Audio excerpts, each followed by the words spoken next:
মন্ত্ৰী ডাঙৰীয়া ফোনটো ঠিক হ'ল যি কি নহওক সকলোৱে সিদ্ধান্ত ইতিমধ্যে লৈছেই যে নৰেন্দ্ৰ মোদী ডাঙৰীয়া তৃতীয়বাৰৰ কাৰণে প্ৰধানমন্ত্ৰী হ'ব নৰেন্দ্ৰ মোদী ডাঙৰীয়া 2014 চনত প্ৰথমবাৰৰ কাৰণে প্ৰধানমন্ত্ৰী হৈছিল আৰু সেইবাৰ ভাৰতীয় জনতা পাৰ্টিয়ে গোটেই ভাৰতবৰ্ষত 274টা সমষ্টিত জয়লাভ কৰিছিল 2019 চনত নৰেন্দ্ৰ মোদী ডাঙৰীয়া দ্বিতীয়বাৰৰ কাৰণে প্ৰধানমন্ত্ৰী হ'ল আৰু সেইবাৰ নৰেন্দ্ৰ মোদীৰ বিজেপিয়ে অকলে 303টা সমষ্টিত জয়লাভ কৰিলে এতিয়া সকলোৱে সমীক্ষাত কৈছে যে বিজেপিয়ে এই নিৰ্বাচনত অকলে 395টা সমষ্টিত জিকিব আৰু বিজেপিৰ সহযোগী দলসমূহ মিলি 415টা 420টা সমষ্টিত জয়লাভ কৰিব এই কথাটো কিয় হৈছে ক্ষমা কৰিব আপোনালোকে আমাৰ ফোনটো টানিছো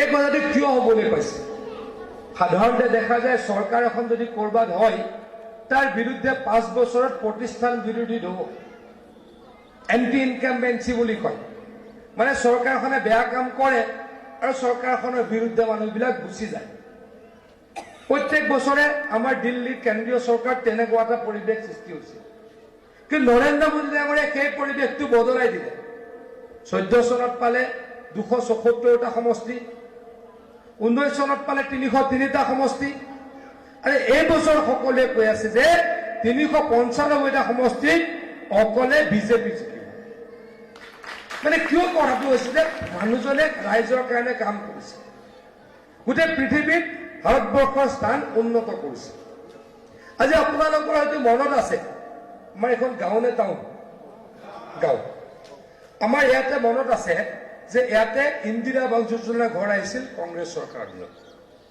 তেতিয়া ঘৰটোৰ দাম আছিলে ৭৫,০০০ টকা আৰু ঘৰটো কোনে বনাইছিল ঠিকাদাৰে বনাইছিল তাৰে অলপ পইচা কোনে পাইছিল পঞ্চায়তৰ মানুহে পাইছিল বিডিঅ'ৰ একাউণ্টত টকা আহিছিল ৭৫,০০০ টকাৰ ঘৰটো কিমান গৃহস্থই পাইছিল ৪০,০০০ বা ৪৫,০০০ পাইছিল মানে ঘৰটো ভালকৈ নবনালে হয়নে মনত আছেনে নাই কওক এতিয়া ঘৰটো কিমান টকা পায় এতিয়া ঘৰ বনালে কিমান টকা পায় ১.৫ লাখ টকা পায় হয়নে আৰু ঘৰটোৰ পইচাখিনি কোনে পায় গৃহস্থই পায় ঠিকাদাৰ নাই মাজত কোনো দালাল নাই এতিয়া এমএলএ ঘৰ বনাব নোৱাৰে ইঞ্জিনিয়াৰে বনাব নোৱাৰে পঞ্চায়তৰ সভাপতিয়ে বনাব নোৱাৰে এতিয়া নিজেই নিজৰ ঘৰ বনাই ল'ব এই কামটো কোনে কৰিছে নৰেন্দ্ৰ মোদী ডাঙৰীয়াই কৰিছে মই কিয় নগৰ নে পঞ্চায়ত কিয় সুধিলো তাৰ এটা কাহিনী আছে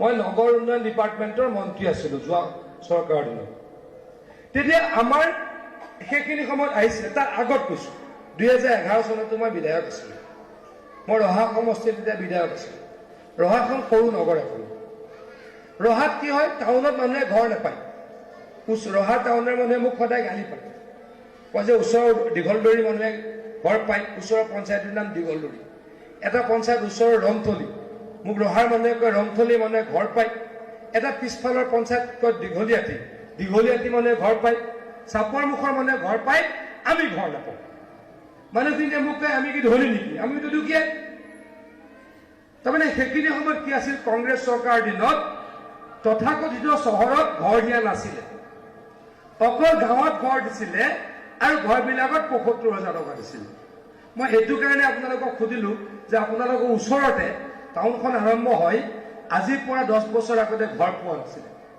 মানে কংগ্ৰেছৰ চৰকাৰ দিনত টাউনত ঘৰ পোৱা নাছিলে মোদী ডাঙৰীয়াই গাঁৱত ১.৫ লাখ টকা কৰিলে আৰু টাউনত ২ লাখ টকা কৰি দিলে সকলো মানুহৰ ঘৰ হৈ গ'ল যোৱা 10 বছৰত ৪ কোটি মানুহে ঘৰ পাইছে এতিয়া ঘৰবিলাক ক'ত নাইকিয়া হৈ আছে যে আমাৰ ল'ৰাটোৱে ছোৱালী বিয়া পাতিছে ঘৰৰ পৰা বেলেগ হৈ গৈছে তাৰ ঘৰটো নতুনকৈ বনাব লাগে তেনেকুৱা ঘৰবিলাকহে আছে বাকী সকলোৱে ঘৰ পাই গৈছে পাইছেনে নাই কওক আৰু যিসকলে পোৱা নাই নিজে নিজে ঘৰ পাব এতিয়া পঞ্চায়তৰ সভাপতি আৰু ঘৰৰ তালিকা বনাব নোৱাৰে পঞ্চায়তৰ সভাপতিয়ে ঘৰৰ তালিকা বনাওঁতে গণ্ডগোল আছিল নে নাই কওক যে এই গণ্ডগোলটা নাইকিয়া হ'ল গোটেই গাঁৱে গাঁৱে কি হৈ গ'ল ইলেক্ট্ৰিক কাৰেণ্ট হ'ল আপোনালোকৰ ইয়াতে চাগে আগৰ পৰাই আছিল কিন্তু ভিতৰৰ গাঁওবিলাকত ইলেক্ট্ৰিক কাৰেণ্ট নাছিলে ইলেক্ট্ৰিচিটি নাছিলে নৰেন্দ্ৰ মোদী ডাঙৰীয়াই দেশৰ এখনো গাঁও এনেকুৱা এৰি দিয়া নাই য'ত ইলেক্ট্ৰিচিটি কৰা নাই য'ত কাৰেণ্ট যোৱা নাই সেই কামটো কোনে কৰিছে নৰেন্দ্ৰ মোদী ডাঙৰীয়াই কৰিছে নৰেন্দ্ৰ মোদী ডাঙৰীয়াই এইবাৰ কি কৰিলে সকলোকে বিশুদ্ধ খোৱা পানী দিব লাগে সেইকাৰণে জল জীৱন বুলি আঁচনি উলিয়ালে জল জীৱন আঁচনিৰ যোগেদি সকলোৰে ঘৰত যাতে বিশুদ্ধ পানী খাব পাৰে তাৰ ব্যৱস্থা কৰিলে নাই কওক এতিয়া জল জীৱনৰ আঁচনি ইয়াত হৈছে নাই মইতো নাজানো তথাপিতো মই দৃঢ়তাৰে কৈছো কাৰণ মই জানো যে গোটেই ভাৰতবৰ্ষত হৈছে গোটেই অসমত হৈছে কাম কৰবাত চলি আছে কৰবাত ইতিমধ্যে বিশুদ্ধ পানী পাইছে এইটো হৈছে নৰেন্দ্ৰ মোদীৰ চৰকাৰ নৰেন্দ্ৰ মোদী ডাঙৰীয়াই কি কৰিছে আৰু খেতিয়কসকলক কি দিছে খেতিয়কসকলক দিছে কৃষক সন্মান নিধি বছৰত ৬,০০০ টকা দিয়ে নিদিয়ে কওক বছৰত ৬,০০০ টকা দিয়ে কংগ্ৰেছৰ দিনত দিছিল নেকি এনেকুৱা কংগ্ৰেছৰ দিনত অৰুণোদয় আছিল নেকি হিমন্ত বিশ্ব শৰ্মা ডাঙৰীয়াই যে অৰুণোদয় দিয়ে কংগ্ৰেছৰ দিনত আছিল নেকি কংগ্ৰেছৰ দিনত নাছিল ৰেচন কাৰ্ড আধা মানুহৰ আছিল আধা মানুহৰ নাছিল কিন্তু সেইখিনি সময়ত ৰেচন কাৰ্ড থাকিলেও বিনামূলীয়া চাউল নাপাইছিল পাইছিল নেকি কওক পাইছিল নেকি কিন্তু এতিয়া সকলোৱে বিনামূলীয়া চাউল পায় নে নাপায় পায়নে মিছা কথা কৈছো নেকি কওক ৰেচন কাৰ্ড যাৰ থাকে তেওঁ উজ্বলা গেছৰ কানেকশ্যন পায় নে নাপায় কওক যাৰ উজ্বলা গেছৰ কানেকশ্যন তেওঁলোকে গেছৰ দাম ৩০০ টকা কমত পায় নে নাপায় কওক আৰু যাৰ ৰেচন কাৰ্ড থাকে তেওঁলোকে ইঞ্চুৰেঞ্চো পায় এইবাৰ ইঞ্চুৰেঞ্চৰ প্ৰিমিয়াম হিমন্ত বিশ্ব শৰ্মা ডাঙৰীয়া চৰকাৰে দিব আৰু আপোনালোকে ইঞ্চুৰেঞ্চো পাব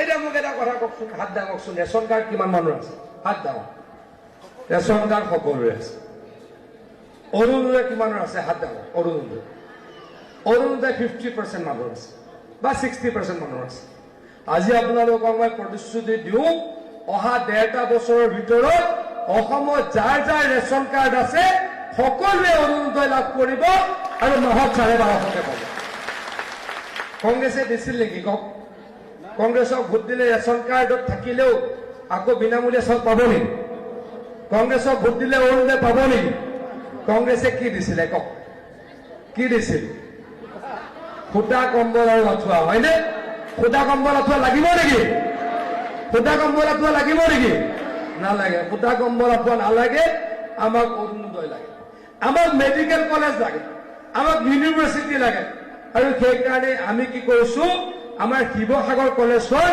ইউনিভাৰ্চিটি বনাইছো কংগ্ৰেছে 60 বছৰ অসম চলালে অসমত 7খন ইউনিভাৰ্চিটি বনালে আমি অসমত 7 বছৰ 10 মাহ চলাইছো 15খন ইউনিভাৰ্চিটি বনাইছো বিশ্ববিদ্যালয় কংগ্ৰেছে অসম 60 বছৰ চলালে মাত্ৰ 6খন মেডিকেল কলেজ বনালে আমি 18খন মেডিকেল কলেজ বনালো তাৰে এখন আমি ডিমৌটো বনাইছো নে নাই কওক তাৰে এখন আমি ডিমৌটো বনাইছো সিফালে যাওক সোণাৰীটো বনাইছো অলপ আগুৱাই যাওক আমি তিনিচুকীয়াত বনাইছো আপোনালোক অলপ আগুৱাই যাওক আমি গোলাঘাটত বনাইছো মই এই চৰকাৰ দিনৰ কথা কৈছো বিজেপি চৰকাৰ দিনৰ কথা কৈছো সিপাৰলৈ যাওক আমি লখিমপুৰত বনালো ধেমাজিত বনাইছো বিশ্বনাথত বনাইছো নগাঁৱত বনাইছো মৰিগাঁৱত বনাইছো গুৱাহাটীত 2 নম্বৰখন বনাইছো মেডিকেল কলেজ তিনিচুকীয়া আমি নলবাৰীত বনাইছো আমি কোকৰাঝাৰত বনাইছো আমি কৰিমগঞ্জত বনাইছো ধুবুৰীত বনাইছো এনেকৈ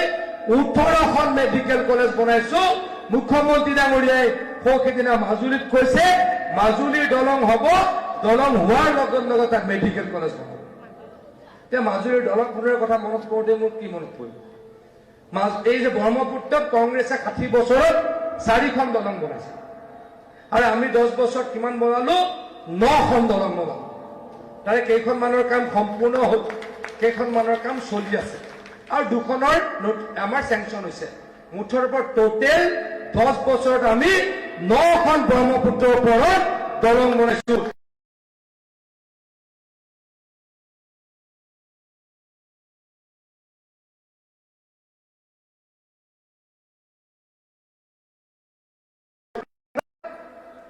পঁয়সত্তৰটা আৰু কংগ্ৰেছে এয়াৰপৰ্ট বনালে কিমানটা ৭৪টা 60 বছৰ পাৰ্থক্যটো আপোনালোকে বুজিছে নিশ্চয় কংগ্ৰেছে 60 বছৰত ৭৪টা এয়াৰপৰ্ট বনাইছে আৰু নৰেন্দ্ৰ মোদী ডাঙৰীয়াই 10 বছৰত 75টা এয়াৰপৰ্ট বনাইছে।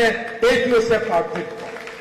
তো এনেদৰে আমি অসমৰ ৰাইজক সহায় কৰিব কৈছো, ভাৰতবৰ্ষৰ ৰাইজক সহায় কৰিব কৈছো। সেইকাৰণে ৰাইজে আমাক আশীৰ্বাদ দিছে। কোনোৱে ক'ব নোৱাৰে যে কংগ্ৰেছ জিকিব, সকলোৱে কয় বিজেপি জিকিব আৰু নৰেন্দ্ৰ মোদী ডাঙৰীয়া প্ৰধানমন্ত্ৰী হ'ব। হ'বনে নাই কওক? আপোনালোক সকলোৱে ভোট দিব নে নিদিব? সকলোৱে ভোট দিবতো? সকলোৱে ভোট দিয়ক, আমি আৰু কাম কৰিম আৰু আমি মহিলাসকলক সহায় কৰিম।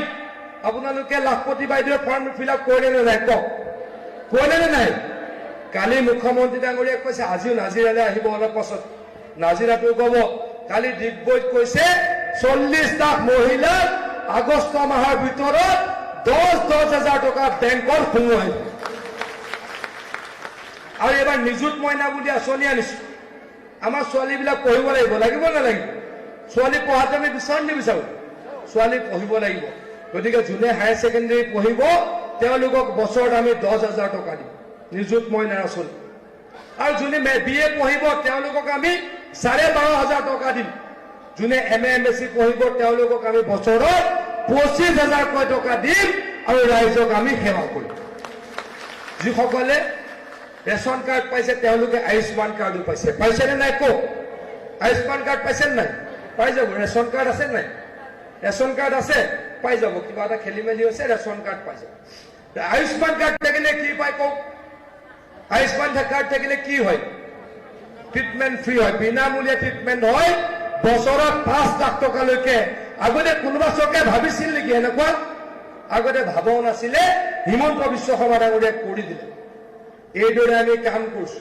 আমাৰ যুৱক যুৱতীসকলক এই বছৰ 2 লাখ যুৱক যুৱতীক আমি কি দিম? 2 লাখৰ পৰা 5 লাখ টকা আমি কাম কৰিবলৈ দিম আৰু 50% চৰকাৰক ঘূৰাই দিব নালাগে। মুঠতে ল'ৰাবিলাকে কাম কৰিব লাগিব, ছোৱালীবিলাকে কাম কৰিব লাগিব। চৰকাৰী চাকৰিয়াত কোনোবাই পাইছে নে? পাইছে।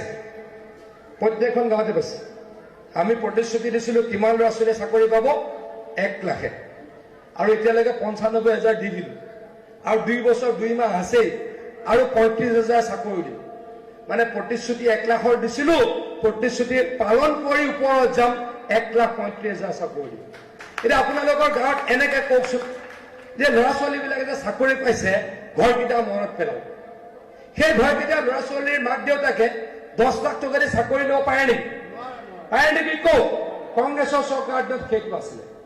কংগ্ৰেছৰ চৰকাৰ দিনত হয় টকা দি চাকৰি ল'ব লাগিব, নহয় MLA ঘৰৰ ল'ৰা ছোৱালী হ'ব লাগিব, নহয় কংগ্ৰেছৰ নেতা হ'ব লাগিব। এতিয়া সেই পৰিৱেশটো নাই। আজিৰ সময়ত মই হিমন্ত বিশ্ব শৰ্মাৰ লগত এনি টাইম খুৱাই বহাই থাকো। মই যোৱা 2.5 বছৰত এটাও চাকৰি দিব পৰা নাই, ভৱিষ্যতেও নোৱাৰো।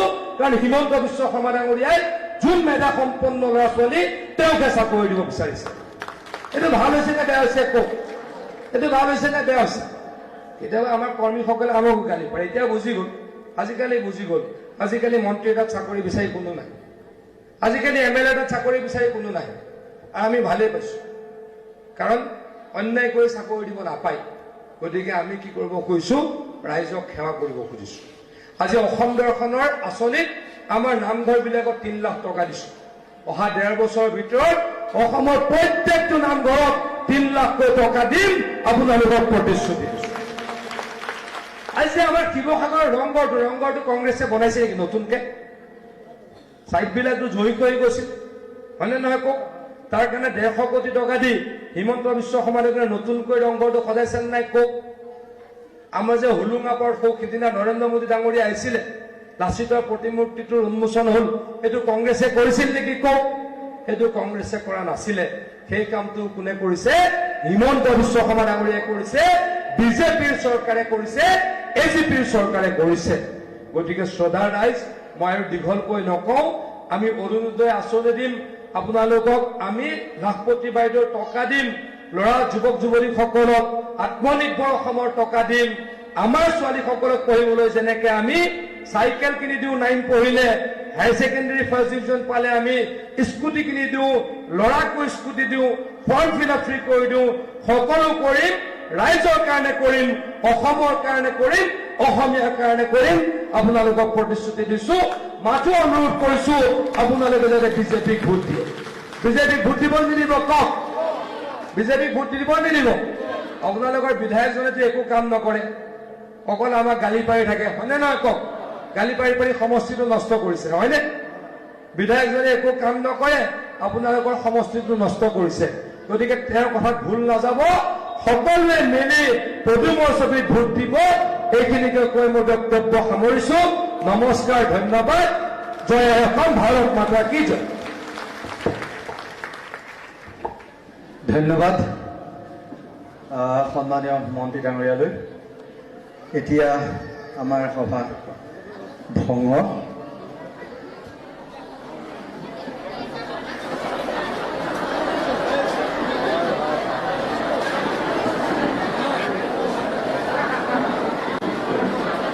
Stop,